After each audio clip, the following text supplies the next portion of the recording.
It was a warm Saturday evening in early June, the kind where laughter traveled freely through the open air and the scent of garden roses danced on the breeze. The backyard of Frank and Martha Sullivan's home had been transformed into a golden wonderland. Strings of lights hung overhead, soft music played in the background, and white-clothed tables overflowed with food, champagne, and congratulatory cards. Their children, now grown with children of their own, had pulled out all the stops to celebrate what everyone believed was a rare and beautiful milestone: 50 years of marriage. Martha stood near the podium, wearing a cream-colored dress with a gold shawl. Her silver hair was swept up in a gentle bun, her lipstick done just right. She looked calm, almost serene. Frank stood beside her in a navy suit, smiling politely and clutching his glass, though his hand trembled slightly. Martha touched the microphone gently, and the crowd quieted down. All eyes were on her. She began softly. "Thank you all for being here tonight. 50 years. It's a long time.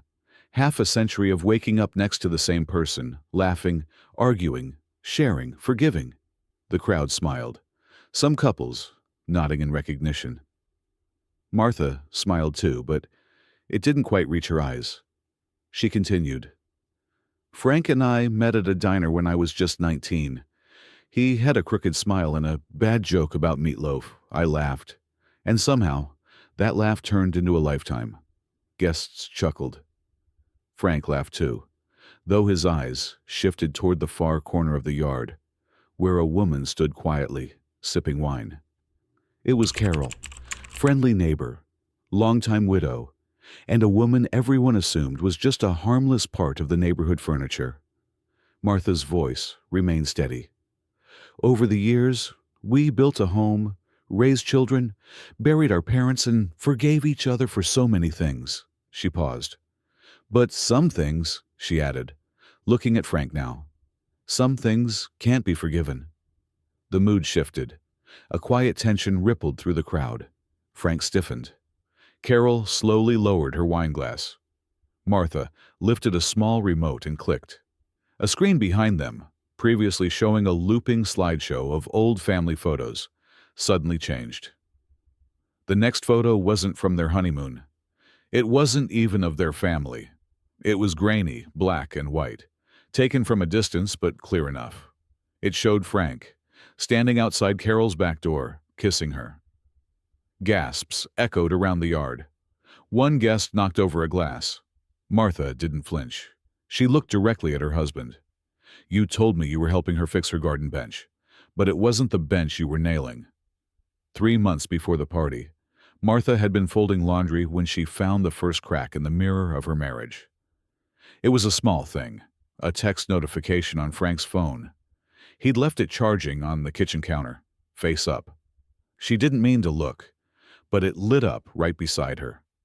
Just one message, from C. It read, "Same time tomorrow. I'll wear that dress you like." At first, she told herself it was nothing, maybe a joke. Maybe Carol had meant to text someone else. But that tiny, quiet seed of doubt had already taken root. Frank had been acting different for a while. He used to sit and drink tea with her after dinner, watch the news, argue about politics. Lately, he would leave the house without saying where he was going, mumble something about helping Carol with her lawn or fixing her shed. He'd come back smelling like her, perfume that Martha never wore. He started sleeping on the edge of the bed, facing away from her, sighing when she touched his shoulder. One afternoon, while he was at the grocery store, Martha opened the bottom drawer of his nightstand. It had always been messy: loose change, old receipts, candy wrappers. But tucked in the back corner was a small envelope, sealed and slightly worn. Her fingers shook as she pulled it out. It was addressed to "My Love," in a handwriting she didn't recognize. No name, no date. Just that simple message. She didn't open it. Not yet. Instead, she slid it into her own drawer and started a small pile. Over the next few weeks, the signs piled up. She found a silver bracelet under the couch, too small for her wrist. She noticed Frank had set a new password on his phone. He said it was to keep the grandkids from playing games on it, but he always kept it turned over now. One Sunday, when he claimed he was at the hardware store, Martha drove by Carol's house. Frank's car was parked outside. She didn't confront him. Not yet. She needed more. She needed the truth to hurt him, the way his lies had started to hurt her. So she waited, and planned, and watched. It was a Tuesday morning when Martha made the decision. She was tired of pretending, tired of second-guessing herself. She no longer wanted to be the wife who smiled through shame. So she picked up the phone and called a name she never thought she would need. Eddie Malone. A former police officer who now worked part-time as a private investigator for suspicious spouses and angry landlords. Eddie arrived at her door the next afternoon. He was in his late 60s, with sharp eyes and a face carved by years of disappointment. He didn't ask her why she wanted to hire him. He already knew. Martha handed him a small folder she had put together. Photos of Frank's car, parked near Carol's home, screenshots of suspicious messages, the sealed envelope she still hadn't opened, and a handwritten timeline of the last 2 months. Eddie flipped through the papers, then looked at her. "You want the truth? Or just enough to embarrass him?" Martha didn't blink. "I want everything, and I want proof." For the next 3 weeks, Martha lived a double life. In the mornings, she baked cookies for the neighbors and chatted with her grandkids over FaceTime. In the afternoons, she waited for Eddie's updates like a woman waiting for lab results. Each report cut deeper. Frank had been visiting Carol's house every Tuesday and Thursday. He'd started going inside around 2 p.m. and wouldn't leave until nearly 5. Sometimes he brought flowers, sometimes wine. One afternoon, Eddie sent her a photo. Frank and Carol sitting on her back porch, holding hands like teenagers. Another showed them kissing in Carol's living room, lights dimmed, blinds barely drawn. They weren't careful. They didn't think they needed to be. But what broke Martha wasn't the physical betrayal. It was the letter Eddie found in Carol's trash. It was torn in half, crumpled but legible. A draft of something deeper, something more dangerous. "Frank, I'm tired of sneaking around. You said she would be gone by summer. If you don't tell her, I will. I love you. I can't be your secret anymore." Martha sat on the edge of her bed, letter in her lap, hands frozen. She felt something shift inside her. Not sorrow, not jealousy. Something colder, something louder. She realized in that moment that her husband hadn't just betrayed her. He had planned to erase her. 50 years, a whole life together, and he was ready to toss it like an old receipt. She didn't cry. Not that night. Instead, she opened a drawer and pulled out the envelope she had kept hidden for weeks. She peeled it open slowly, like unwrapping a wound. Inside was a single card. On the front, a picture of a red rose. Inside, a short message in Carol's handwriting. "You make me feel young again. I can't wait until we can finally live without pretending." No name, no dates, just that sentence. Just enough to confirm everything. Martha closed the card, placed it neatly beside the others, and stared at the ceiling. For 50 years, she had played the good wife, the faithful wife, the silent wife. But silence was over now. She picked up a pen and started writing her anniversary speech, line by line, lie by lie. The next morning, Martha stood at her kitchen window, stirring a cup of tea, her eyes fixed on Carol's house across the fence. The rose bushes between them were in full bloom. From a distance, everything looked calm, normal, peaceful. But underneath, things had shifted. Something had changed inside her, something final. She was no longer just waiting for the storm to pass. She was the storm now. Frank came down the stairs whistling. He kissed her cheek and asked if she wanted to join him for a walk later. She nodded with a soft smile. She had spent her whole life pretending. One more smile wouldn't hurt. That day, while Frank was out helping Carol with her storage boxes, Martha started making calls. She reached out to her oldest son, Brian, asking if he could help set up a digital slideshow for the party. She told him she wanted something special. "Not just the usual photos," she said. "I want to tell a story." Brian was happy to help. He said he'd bring his laptop next weekend to organize everything. Martha smiled and said thank you. She already had a folder on her own computer labeled Memories, filled not with baby pictures and vacations, but with time-stamped surveillance photos, copies of texts, and scanned letters. She renamed the folder goldenyears.mp4 and hid it inside another folder marked Anniversary Songs. 2 days later, Eddie Malone dropped off a flash drive. "It's all there," he said, his voice low. "Photos. A couple of videos. I followed them to the Lakeside Inn last Thursday. He used your old credit card." Martha took the drive without flinching. "Good," she said, slipping it into her cardigan pocket. Eddie paused. "You sure you want to do this in front of everyone?" She looked him straight in the eye. "For 50 years he performed, now it's my turn." That night, while Frank snored beside her in bed, Martha sat alone in the den.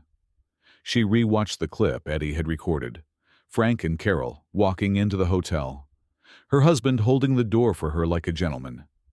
Carol laughing, clinging to his arm, wearing a red coat. Martha hadn't seen her wear before, but it wasn't the video that hit the hardest. It was what Eddie had said earlier, almost casually, as he handed her the drive. "She's not the first, you know." At first, Martha thought she misheard, but Eddie had nodded, eyes down. "You didn't hire me to look into that, but I saw some things in his background.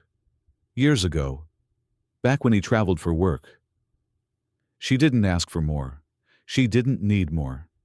She realized that the man sleeping upstairs, the man who had kissed her forehead every night for 5 decades, had likely never stopped betraying her. Carol wasn't the beginning. She was just the last one stupid enough to believe she'd win. Martha didn't cry. She went into the attic and pulled down the box marked Wedding Keepsakes. Inside were love letters Frank had written her in the 60s, dried flowers from their first date, and a napkin from the diner where they'd met. She read one of the letters again, slowly, then fed it into the fireplace. One by one, she burned their past, not out of spite, but to make room. From now on, she would remember everything, but differently, not as a love story, but as a warning. And then came the twist. 2 nights before the anniversary, Martha received an envelope in the mail. No return address. Inside was a single Polaroid photo. It showed Frank and Carol in her kitchen, hugging. But this time, they weren't alone. Another woman stood in the background, younger, blonde, maybe in her 40s. Her hand was on Frank's shoulder, laughing. Familiar, too familiar. Martha stared at the picture. It was taken from inside Carol's house. Someone had been watching them. A second betrayal? A setup? Or maybe someone else had their own revenge plan. Martha felt the first flicker of real unease. She thought she had seen everything. She was wrong. And she was about to find out.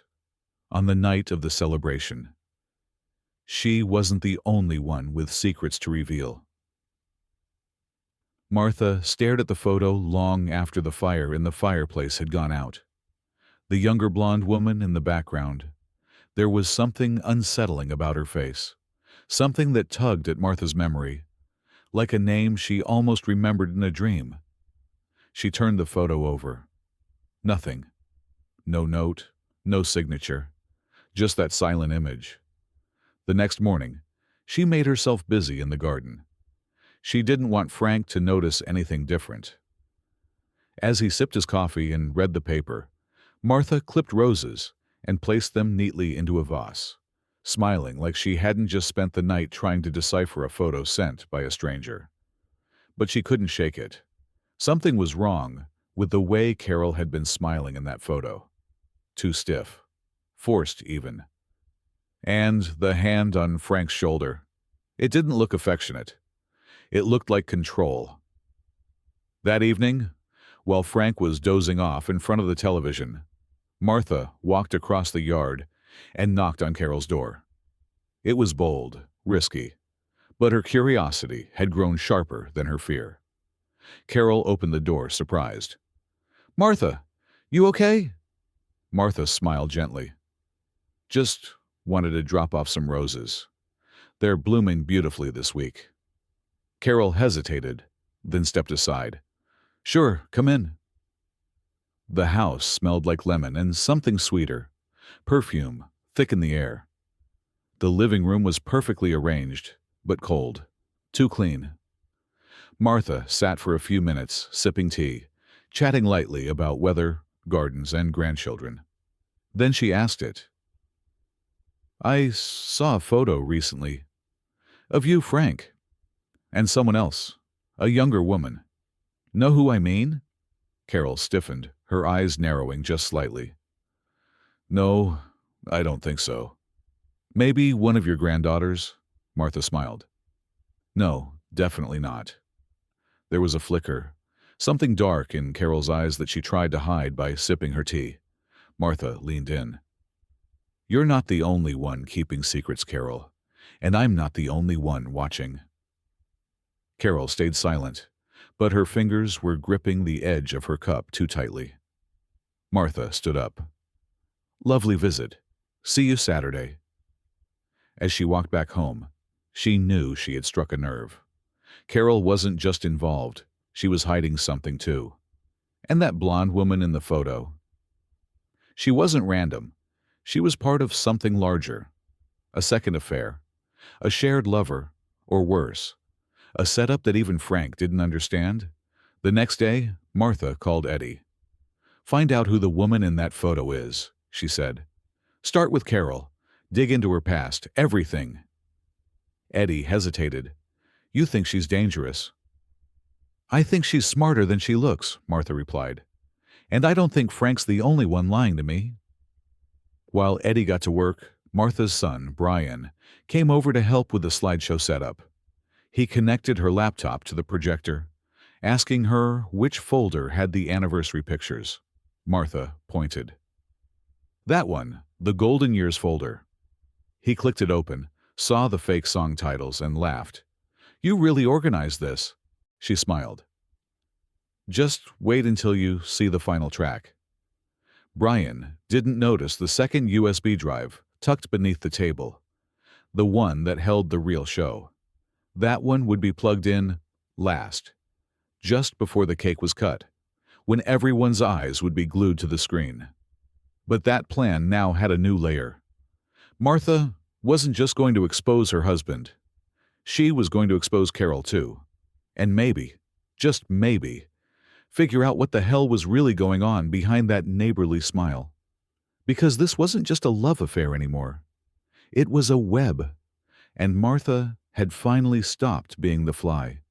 She was now the spider.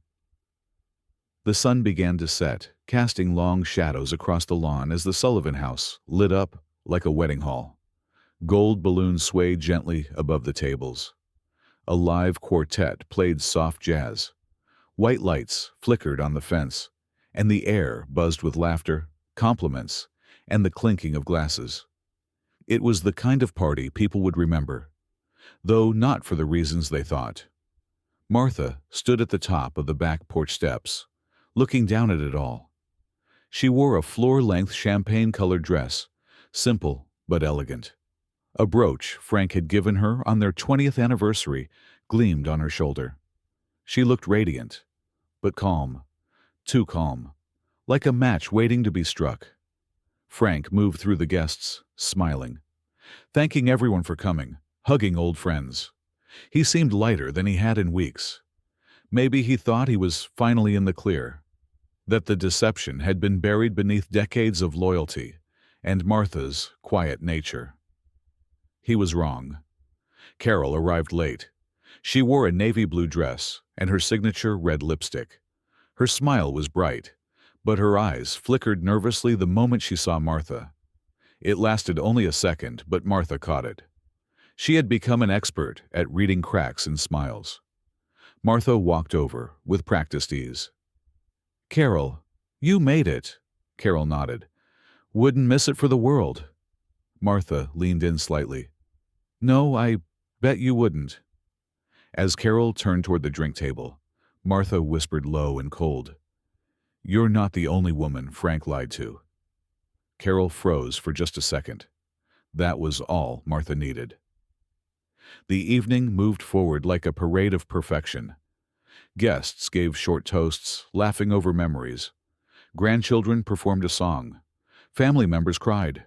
The air smelled of roses and roasted lamb. But underneath it all, a pulse was quickening, a slow, steady rhythm of dread. And then, it was time for the final toast.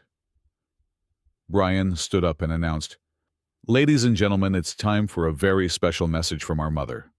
50 years of love, strength, and sacrifice. Mom, take it away."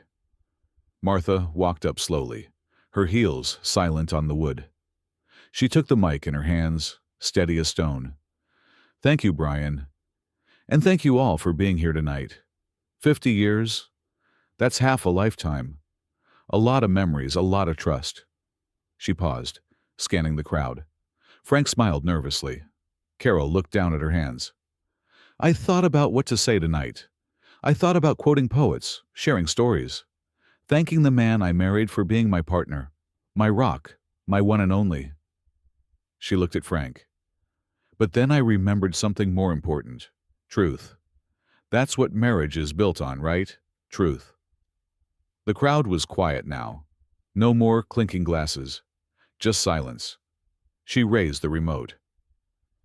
"And since tonight is all about memories, I thought I'd share a few of mine." She clicked the button. The screen behind her lit up. The first few photos were sweet.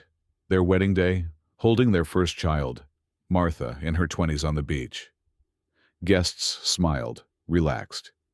Then the screen flickered, and the next slide hit like a fist. Frank, standing outside Carol's house, kissing her. Whispers exploded through the crowd. Someone gasped loudly. A woman dropped her wineglass. Martha's voice remained calm. "This is Frank, 3 months ago. Visiting our neighbor Carol. Not for gardening." Frank stood up abruptly. "Martha, what the hell are you doing?" She raised a hand. "I'm not done." The next slide showed them entering the lakeside inn. Another showed a note. "You make me feel young again," Martha continued, her voice colder now. "He told me he was helping her move furniture. He told me he was tired. Too tired for dinner, too tired for dancing." She looked around at the crowd. "But he wasn't too tired for her," Frank shouted. "This is insane. You're ruining everything." Martha stepped down slowly, mic still in hand. "No, Frank. You ruined it. I'm just letting everyone watch." And just before she turned the screen off, she clicked one more time. A new photo, not from Eddie, but from the envelope. The photo of Frank, Carol, and the mystery woman in the background. Martha looked at Carol now, her eyes sharp as razors. "Recognize her?" Carol's face drained of color. Her lips parted, but no words came out. Martha spoke again, calm but thunderous. "I don't know who she is yet, but I will. And I suggest you both enjoy this party, because it's the last one you'll ever be invited to at my house." She dropped the mic and walked away. The yard exploded into chaos behind her. And still, she didn't look back, because the war had just begun. The night didn't end with applause. It ended with silence, then panic. Frank stormed out first, face red and furious, yelling that Martha had lost her mind, and that this was emotional terrorism. No one followed him, not even their children. Carol slipped away moments later, avoiding eye contact, heading straight to her car without saying a word. Guests whispered, avoided Martha's eyes, or hugged her awkwardly before leaving early. But Martha didn't care. She didn't need anyone's pity. She had burned 50 years of betrayal in front of the world. And for the first time in her life, she felt free. The next morning, the backyard still smelled faintly of roses and shame. A few half-deflated balloons bounced lazily in the breeze. Martha stood in her robe, sipping black coffee, staring at the torn napkins and tipped-over chairs, like a general surveying a battlefield. Her phone buzzed. It was Eddie. "I found her," he said. "The blonde woman in the photo." Martha sat down slowly. "Who is she?" Eddie cleared his throat. "Her name is Lena Howard. 43. She used to live 2 towns over. Guess what? She's Carol's niece." Martha blinked. "Niece?" "Not by blood. Her brother's stepdaughter, but close enough. Lived with Carol for about a year back in her 20s. Trouble from the start. Rehab, a DUI, and a minor fraud case 5 years ago." Martha felt a cold knot settle in her stomach. "What's she doing in Carol's kitchen?" "That's the strange part. She's listed as working at a private elder care agency, the kind that handles wills, finances, end-of-life planning." Martha sat up straight. "Carol doesn't have kids. No siblings she's close with. She's not dying." "Exactly," Eddie said. "But Lena's signature is on 2 documents filed recently.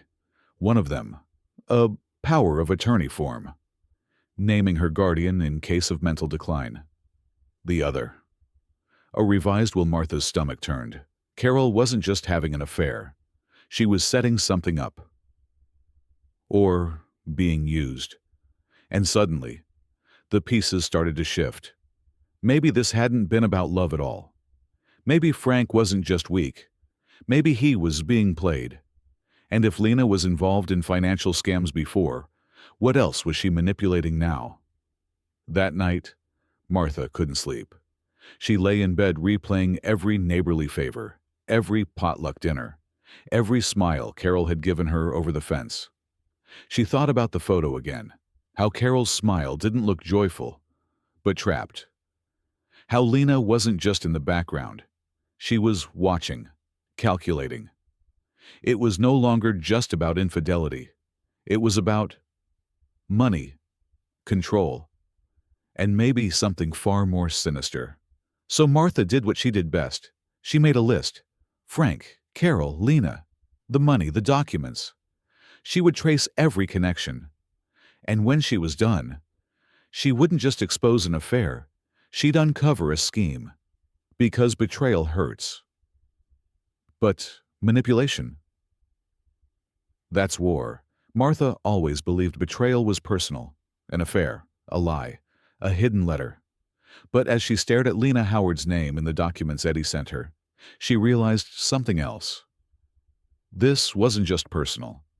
It was calculated, a setup, years in the making. She printed out every document Eddie had emailed, the power of attorney, the new will, bank transfers, even a strange notarized letter naming Lena as emergency executor. Carol's signature was at the bottom of each page, but something about it looked wrong. Too perfect, too identical. Martha reached out to an old friend, Joan, who had worked as a bank manager before retiring. She came over with reading glasses and strong opinions. "This signature," Joan said, circling it with her pen, "was probably copied. Or traced. The spacing's off. And these forms, this one's real. This one looks adjusted." Joan looked up. "Martha, someone's playing with legal fire here. You should talk to a lawyer." But Martha wasn't ready for courts. Not yet. She wanted something better than lawsuits. She wanted the truth, all of it. So she called Eddie. "I want to talk to Lena," Eddie sighed. "That's not a good idea." "Then make it happen." 2 days later, Martha walked into a quiet coffee shop on the edge of town. Lena was already there, younger than she looked in the photo, but with eyes that didn't blink much and a smile that never reached her cheeks. She wore designer sunglasses indoors and stirred her drink like she had better places to be. "You're Martha," she said, without looking up. "And you're the woman in my neighbor's kitchen," Martha answered flatly. Lena tilted her head. "What do you want?" "I want to know what you're doing with my husband. With Carol. With her will." Lena sipped her coffee. "Carol's a lonely woman. I help her manage things. She trusts me."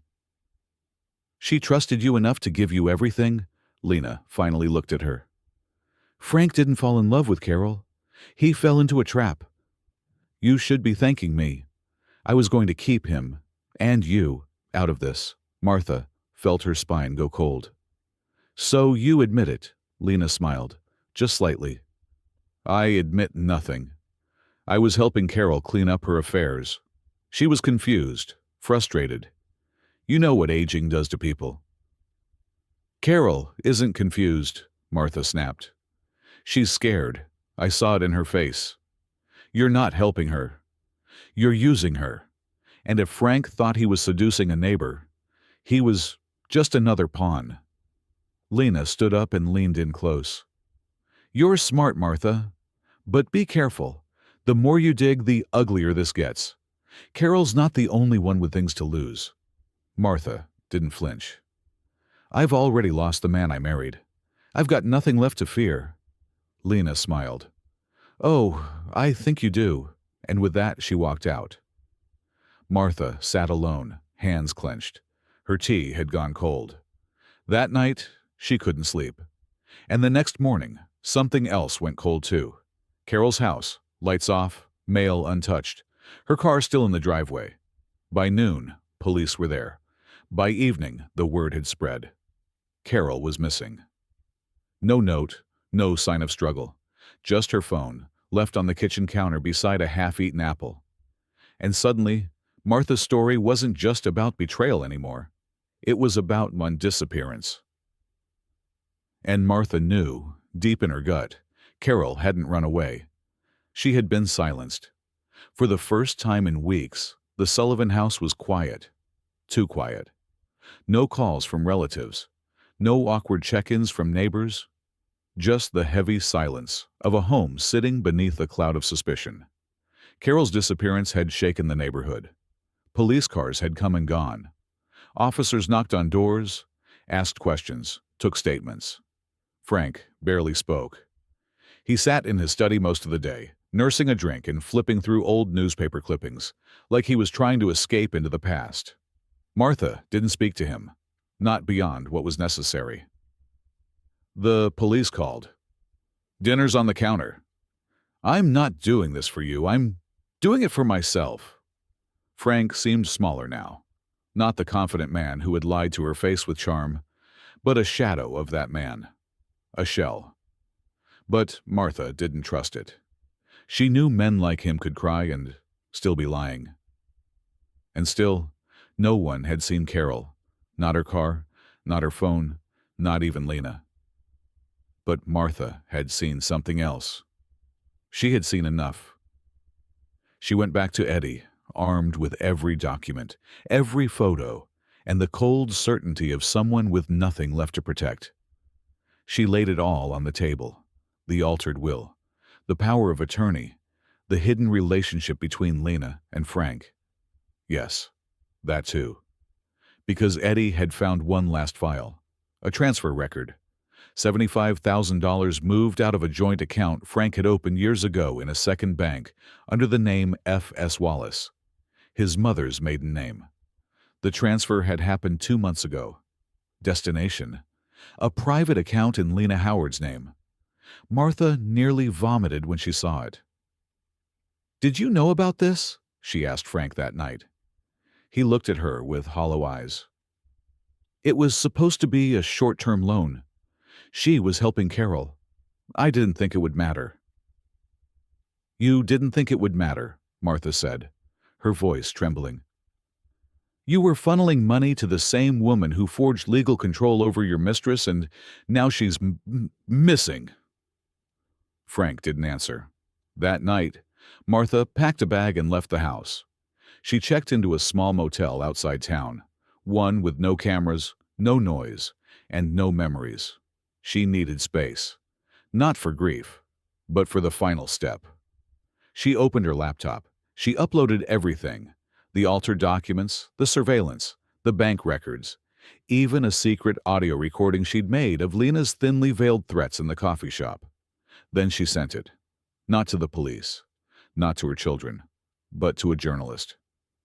Investigative reporter Olivia Tran, known for ripping into corporate fraud and high-profile cons, especially ones involving elder abuse and inheritance theft.